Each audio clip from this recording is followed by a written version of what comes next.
It's really important when you're thinking about making a change to your life using property that you have your financial structure set up before you start.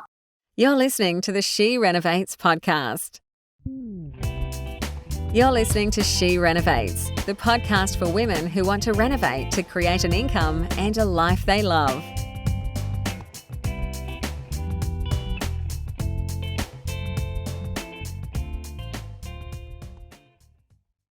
Hello everyone. It's Bernadette back with another episode of She Renovates today. And so today we're tackling the topic of funding your renovation. So this is a critical piece in the whole overall process. And so I just wanted to seed a few ideas that some you will already know, some are a little bit more outside the box. Okay, so as always, it's important that you do everything you can to look after yourself and manage the risk. We're talking about buying and renovating property. And so this information is general in nature. And because it's relating to finance, that's even more important to be aware that you need to get advice from your own personal experts in finance, accounting, financial planning before you take any action based on what you hear today. Okay, so it's really important when you're thinking about making a change to your life using property that you have your financial structure set up before you start. So, that means making sure that you've got all the components in place before you start looking for property. So it's important that you get all the pieces of the puzzle in place before you start, because as you know, there's nothing more annoying than finding the perfect property and not being in a position to move. And I can guarantee you that if you go out looking for a property, you will find the perfect property day one if your money's not ready. So this is something that you need to get organised up front, and sometimes it takes time. And especially now, approvals are taking longer than we're used to.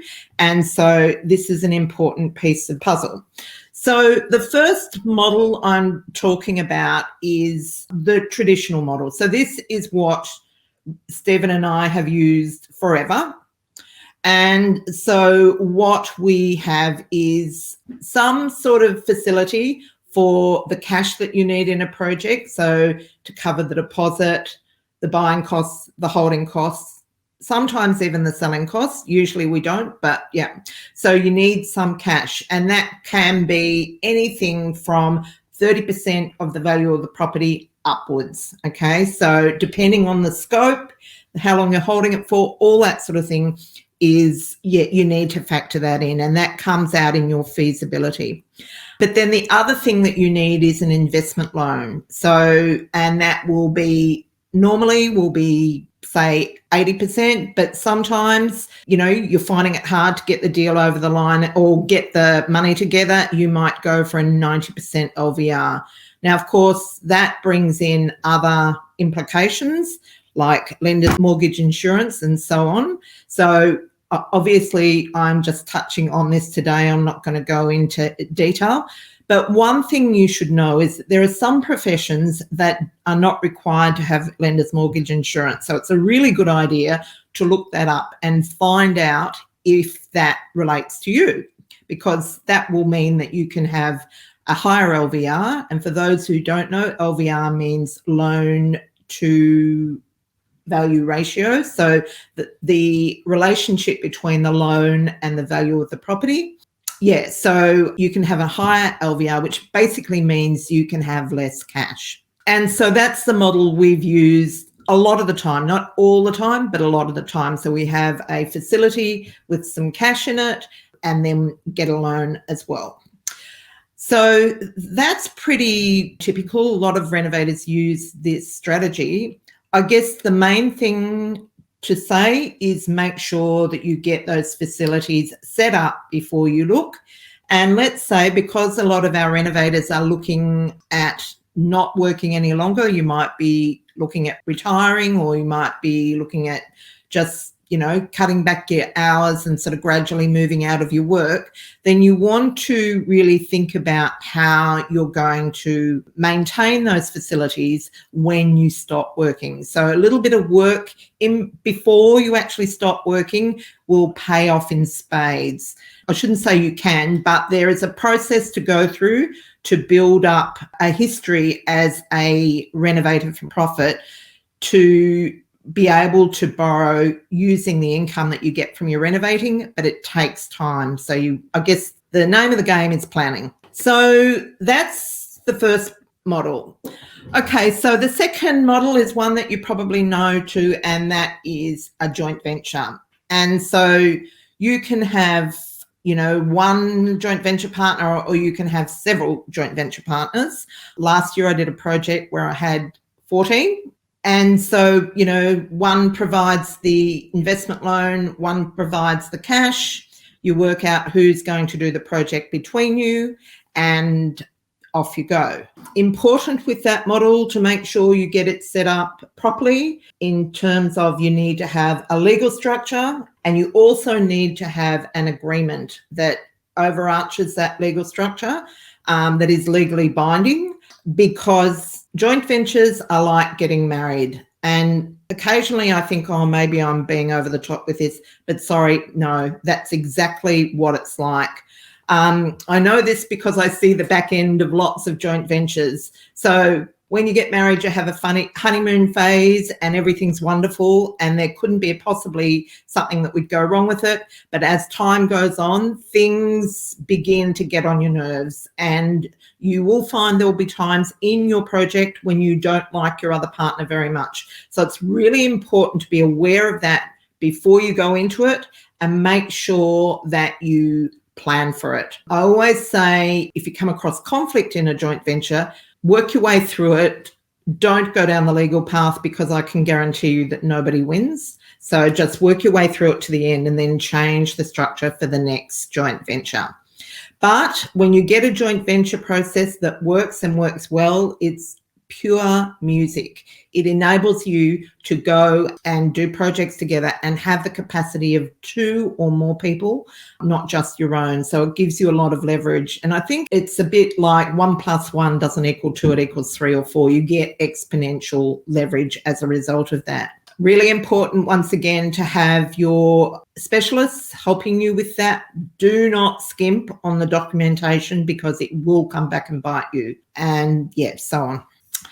I'm pretty sure I have done episodes on joint ventures. So if it's something that interests you, then please go back and look at those episodes. Now, number 3 is similar to a joint venture. Well, it is a joint venture, but that's where you take on the project and you find money partners to invest in your project. Now, it's important that you have runs on the board when you do this. I would not suggest doing this as a newbie renovator, but that is a very powerful strategy, because a lot of people want to invest their money somewhere where they might earn more than the lousy interest rates that they get from the bank, but don't have the time to do projects. So one of our renovators actually sat down, made a list of all the people in her life that she thought might possibly be money partners for her projects, rang them all up, and out of that got a really great, reliable joint venture partner who had lots of capacity for funding projects. So that really enabled her to do bigger and better projects than what she would have done on her own. So certainly think about that, but build up your skill as you go so you can get to a point. And that's really when you have true control over your life, because you can determine what projects you're going to do, and then you can go and find the investors to invest in your project. So you still use the legal structures and so on, and the legal advice. So you need an accountant and a lawyer, property lawyer, to help you with that.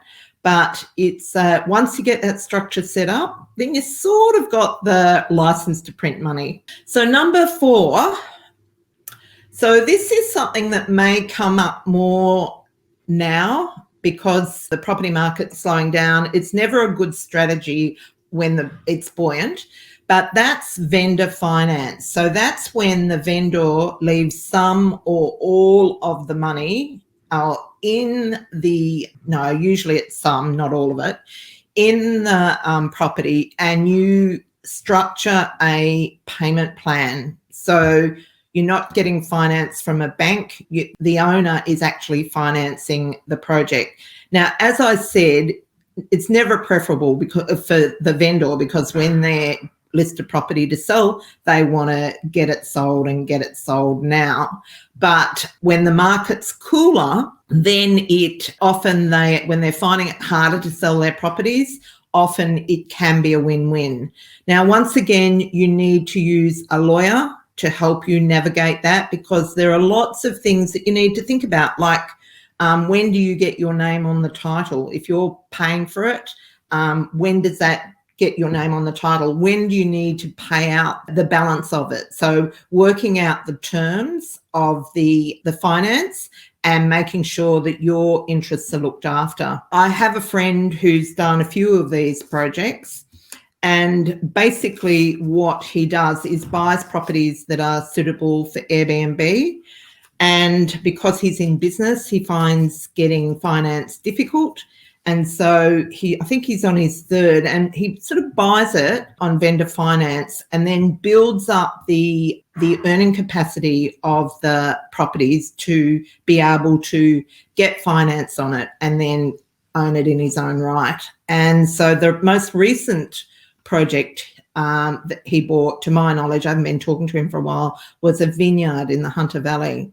And so he spent around about 18 months negotiating that purchase.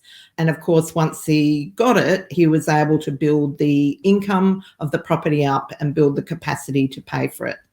So that's a rather creative, out-of-the-box strategy. Yeah, so another one, but, as always, make sure that you've got the support of good advisors. Number 5 is another out-of-the-box strategy. So that's to buy a property with options. Now, once again, you need your lawyer to help you navigate the conditions of it, because this path is studded with opportunities to slip up, but it's something to think about. So when you buy something with an option, basically what you're doing is you're buying it, and you're putting in an expression of interest to buy it, and you're paying a lump sum. So developers use this a lot, and it has an end date on it. And so between when you sign the contract and the end date, you need to decide whether you're fully going ahead with it or not. And I'll give you an example of how that works, or someone that actually was doing this, to just show you how it works. So basically what she did was she saw a splitter block, which the vendor was having trouble selling, and mainly because the house on it needed to be demolished, and people looking at the block were unable to visualize really what they were getting. So all they could see was this house would need demolishing. And so when they looked at it, they couldn't really move forward on it, and the vendor was not willing to sort of spend the money on demolishing the house. So what she did is she bought it on an option. Often it's $1,000 or a nominal amount. She paid to have the house demolished and then split the titles. So she had 2 titles. So she was attempting to sell both of them before the option expired, but she couldn't do that. So she did end up having to come up with the stamp duty. So stamp duty has to be paid before a property, within 3 months of a property changing ownership. Had she been able to execute it fully, that she would have avoided having to pay that, but she did have to pay it. However, she was able to sell the 2 properties and then just pocketed the difference between what she exercised her option, what she needed to pay the vendor, and the amount that she actually sold the 2 properties. So basically, The risks are that you don't get your project completely executed and sold in the time frame, and these days that's highly likely. So that's why I'm saying you want to make sure that you work with a lawyer to make sure that you protected from things like that happening. But it's probably the only way that I've been able to figure out where you can sort of bypass the stamp duty step. It's not overly simple to do, so be aware of that. But just to let you know that that is an option. Okay, and the last way, so this is really around if you've got a property and you need to fund the renovation on it, but you don't have the money to do it. So if it's only a small amount, you can usually get a personal loan. So often you can get an unsecured amount. You know, they lend money for holiday. The banks lend money for holidays and so on. But it's usually like 10,000, round about 10,000.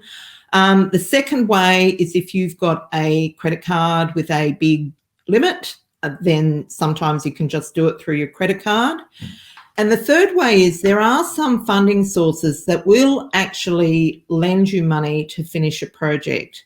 They don't work on interest so much as a lump sum, so they're quite expensive. But if you do have a shortage of funding, look for those institutions that lend specifically for renovations to be able to fund a project. So I had one woman who had she'd sold her property and had bought the second one, and the settlement period they didn't synchronize.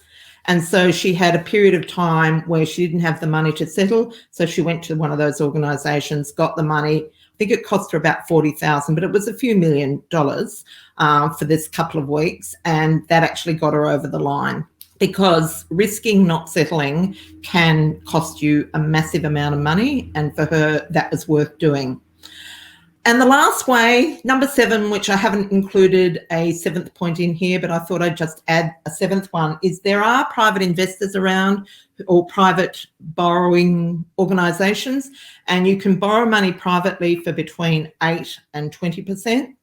So it's often not a great way to fund your reno, but if you're absolutely desperate to get something done and over the line, then you might consider that.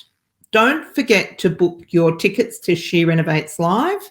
Our early bird ticket offers are going to be ending shortly, and you don't want to miss it. Going to be an amazing day. The theme is $1 Million Renovator, which may sound a little bit get rich quick. So I just want to quickly dispel that. So if you take the right steps from the beginning when you start to renovate, moving forward, your capacity for impacting your life is exponential. And it's really about taking the right steps and choosing the right strategies. Now, a lot of renovators in particular get stuck in flipping for a few reasons. Sometimes if you're renovating to replace your income, obviously that's what you need to do for a period of time. But it's really important to move to the next step so you can move into that realm of building wealth and building passive income. And it's not such a big step. And I think, the term $1 million renovator suggests that you're working with multi-million-dollar projects. And often the projects are quite modest, but they have exponential returns. And so that's what we're going to be bringing to you in She Renovates Live. Projects that are happening in our community with quite modest buying prices, most of them, not all, obviously, but have the capacity to really set these women up for life and are setting them up for life. So if you would like to be part of that, we would love to see you there. It's at the grounds of Alexandria in Sydney, which is a magnificent venue, which I know that you all love. And we would really love to see you there. So make sure that you get your ticket and join us. That's it for now. Thanks so much, Troy, and take care, everyone. And I'll see you next week with Tiffany. If you want to meet up with a group of savvy renovating I shouldn't say it's all women because it's not. Savvy renovators, I'll say.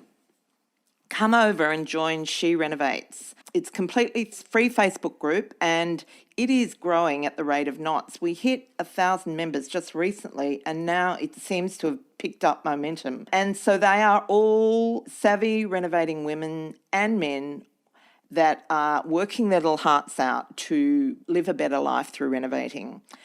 Join if you're not already a member, and then ask, comment, and do whatever you would like to do in order to further your renovation journey. And that's it for me today, so I'll see you next week. This is the She Renovates podcast. To discover how to harness the power of renovating, check out theschoolofrenovating.com.